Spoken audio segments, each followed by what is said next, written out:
So this is Anzac Cove, where the Australians landed in 1915.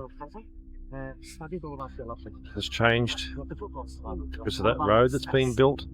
The beach area was twice as wide, and that corner area there went out twice as far. That road up there has changed the shape of the cove, but this is the middle part of Anzac Cove. Around the corner, or in the distance there's a car park in front of a memorial, and that's just around the corner from there is another place where the Australians landed, and then in that direction 15,000 Australian soldiers and some New Zealanders, and their objective is to get up that hill. Apparently we got up to that yellow sign. It would have been more slow beat up at that time, I imagine. But there is a photograph that our guide has.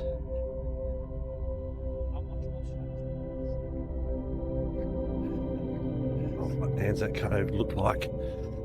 Let's have a look at the photo. Sorry for the witness. Okay, yeah, so that's what it looked like. And that's what it looks like now.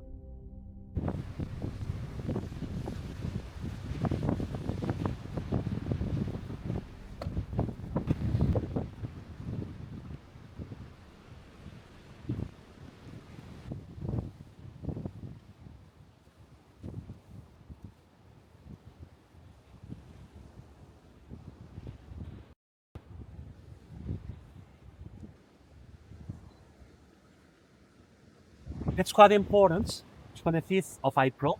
The reason, Turkish defense, how many of them they were, when they landed on the Gallipoli Peninsula, we can say one company they were. Only one company, like North Beach. Here, outside, a little bit down further, like about 3 kilometers, only one company where they were defending. Because Turks, they knew they're coming back, they're coming to Gallipoli Peninsula.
Standing on the beach at Anzac Cove.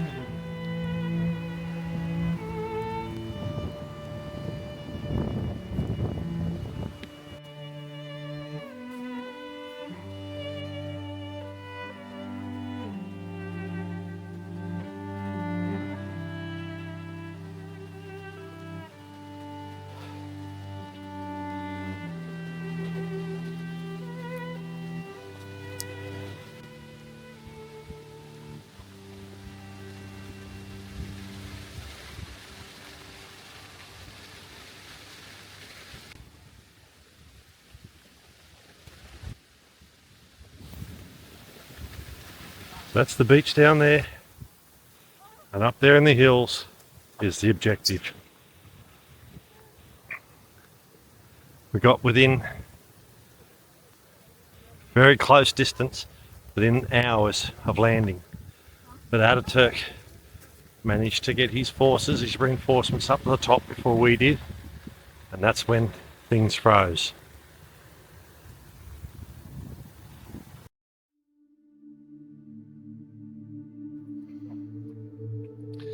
So that's the Sphinx that the Australians coined, having trained in Egypt before they came here. When they saw that, it reminded them of the Sphinx, and that's where it became, what it became known as, and we still refer to it as the Sphinx today. That's that terrain they were expected to climb up. The Turks were at the top, and you can easily see they were never going to get up there. It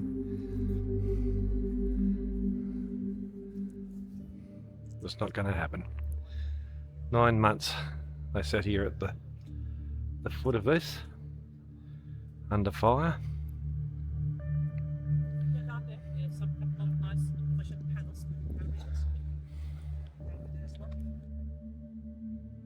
And that's where the English battleships would have been once it dropped us off,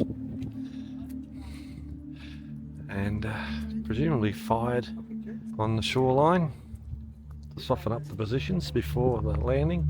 And right there is where the Anzac Day commemorations, 25th of April every year, Australians come here and have some army representation. Lately they've been having other kinds of representation. It's not probably appropriate, but that's how Australia's going. So this is where all the seating is, and across on this grassed area here, and people come down here for the ceremony. Dawn on the 25th of April.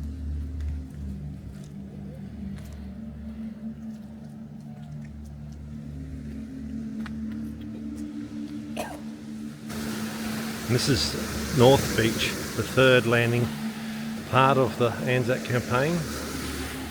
Men mainly from Victoria landed here.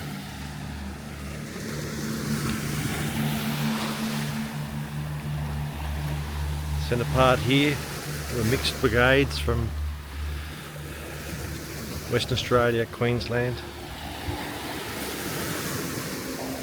and just around that bend there is Anzac Cove.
Like kind of medical.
this is the Lone Pine. That Lone Pine. The original Lone Pine was destroyed during the battles. But it's replanted from the seed. Yep.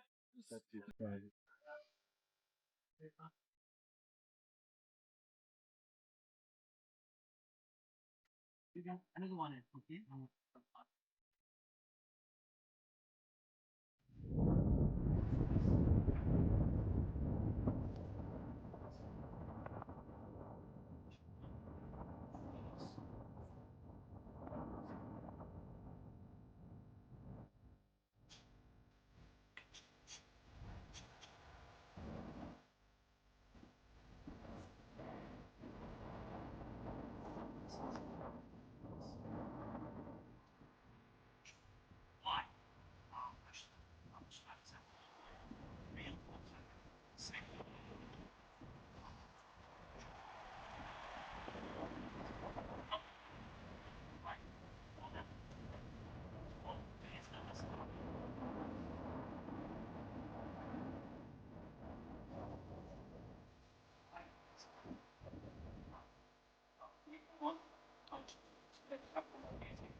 Okay, very quickly. This is the place, Lone Pine, right down to the tip of the Gallipoli Peninsula, the Cape Helles, very far one, where the British French landed. Just to visit it, outside Cove, right down there. It's about a kilometre from here, outside Cove. I just mentioned, remember, Suma Bay, 6th of August, where they landed that way. Look back down, all the way up after the long time. The 5 points, I want to say, shot up there.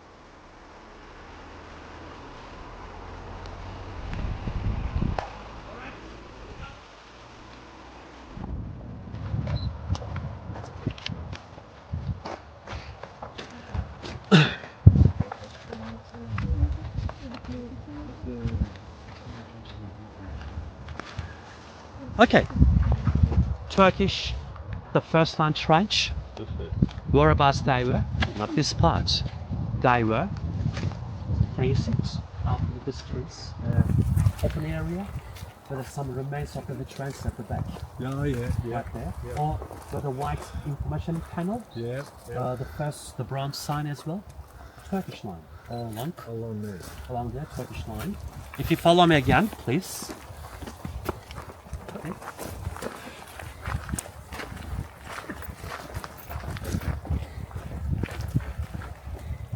If you remember, second line at the back, support trench. So this is the ANZAC, the first line trench, right here. Right here. As you can see, all along here, it goes all the way down. See, ANZAC line. So the ANZACs over here, and the Turks again, right there, where the remains of the trenches at the back. Roughly 15 or 20 minutes apart, whatever, you know. But ANZAC battlefield again, where they're fighting all the way up, some places up there, the distance even closer. We're talking about like 10 meters, 8 meters, just the road between the two lines, you know. So we can say, not here, but a bit further, pretty much the road, Ashwat Road, follows to the no man's land. Okay, ANZAC curve again, right down there. It's about a kilometer from here, only 1 kilometer. To easily understand all about the Anzac battlefield, we can say easily like this. This is the place. Now we are standing 25th of April, end of the day. How much they got from Anzac Curve. This is the place up here. This is the place after the first day till end of the campaign. No further. No further. Same position where they were. And this is the place after 9 months where they can close from the Gallipoli. So this is what I said. 9 months. What has happened? All the positions, most of the positions, exactly the same positions from the first day till end of the campaign, except 2 places. Remember, it's one of them. Lone Pine. Remains of the Anzac Tunnel again, Anzac Tunnel, but not communication and supply tunnel. Today carved in. If you look at the sign, it says Anzac, the mine tunnel. Right down here, mine tunnel. Mine tunnel. Whereabouts they're fighting each other. Not on the ground. Why? They're so close to each other. On one chance that they're on. The board.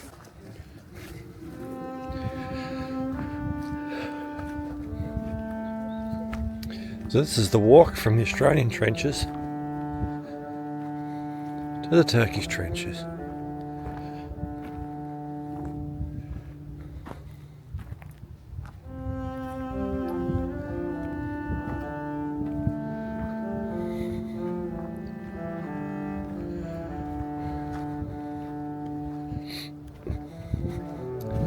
And here we are.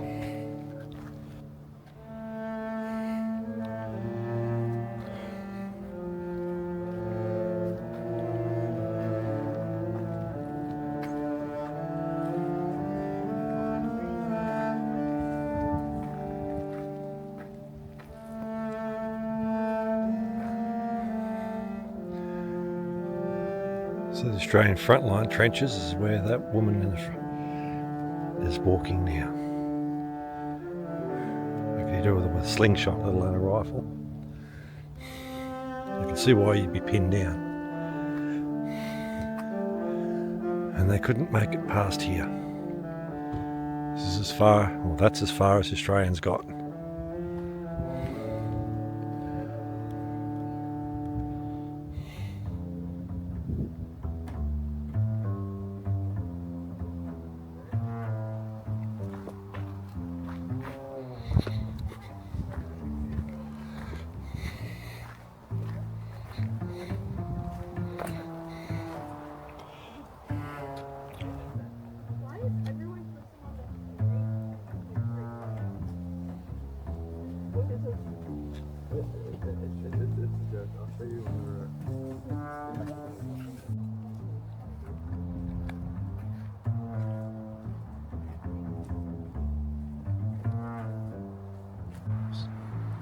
This narrow ridge here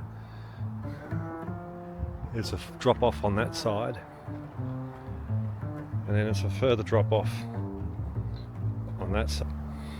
It's only a narrow area. It's just called the neck for that reason. I'm standing in the Australian positions, and they were ordered to cross that narrow piece of land. And it's 4 waves, 150, because only 150 could fit in each wave in this narrow piece of land. We're ordered to leave trenches with bayonets, and the remnants of the trenches are still there.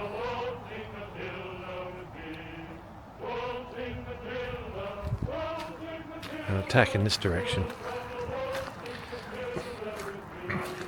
4 waves at 150 because of miscommunication and misunderstanding from the British officers. They kept ordering wave after wave until all 600 men were taken out. 370 something of them were killed and the rest were injured. Probably the Australian version of the charge of the Light Brigade.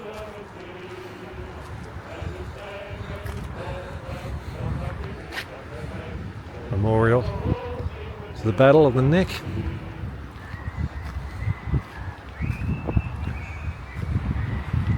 And the Turkish positions straight ahead there,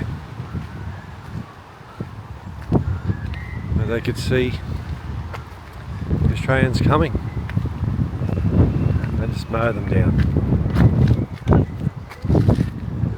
across that little piece of land there. That's the battle at the end of the Gallipoli movie.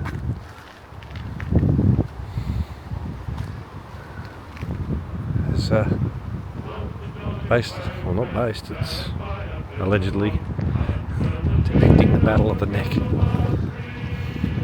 But the doesn't really look like what we saw in the movie.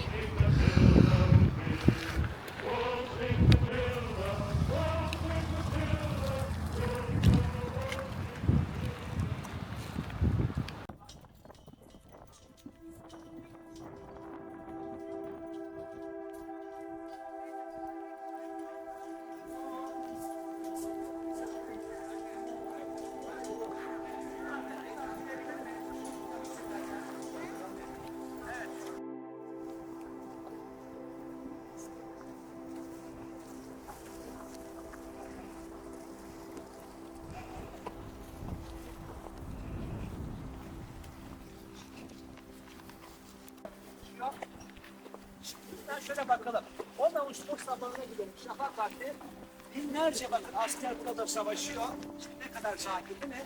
O zaman işaretliyorlarda alıp sahibi. Aynımız.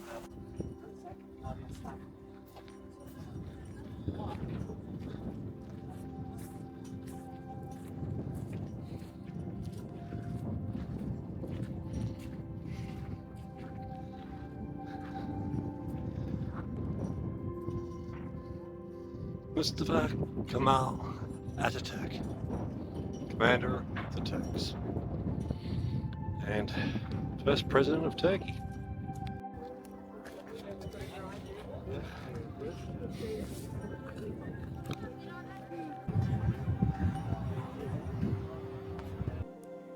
They shall not grow old, as we that are left grow old. Age shall not weary them, nor the years condemn. At the going down of the sun, and in the morning, we will remember them, lest we forget. Yeah. Attica, hepsi atla şu atla. Yeah. No. They're looking for food all the time. No, not wild. No, Not wild? not friendly. Somebody owns it? Yeah, we own it. We look after all the time. Sometimes they go different places waiting for us, you know. That's probably why it's sitting on the side of the road. It's waiting for the bus. Oh, it comes back. You think it's still taken away a bit? What? No, me? Enough. Have had some chicken. Hey, mate. No chicken, sorry.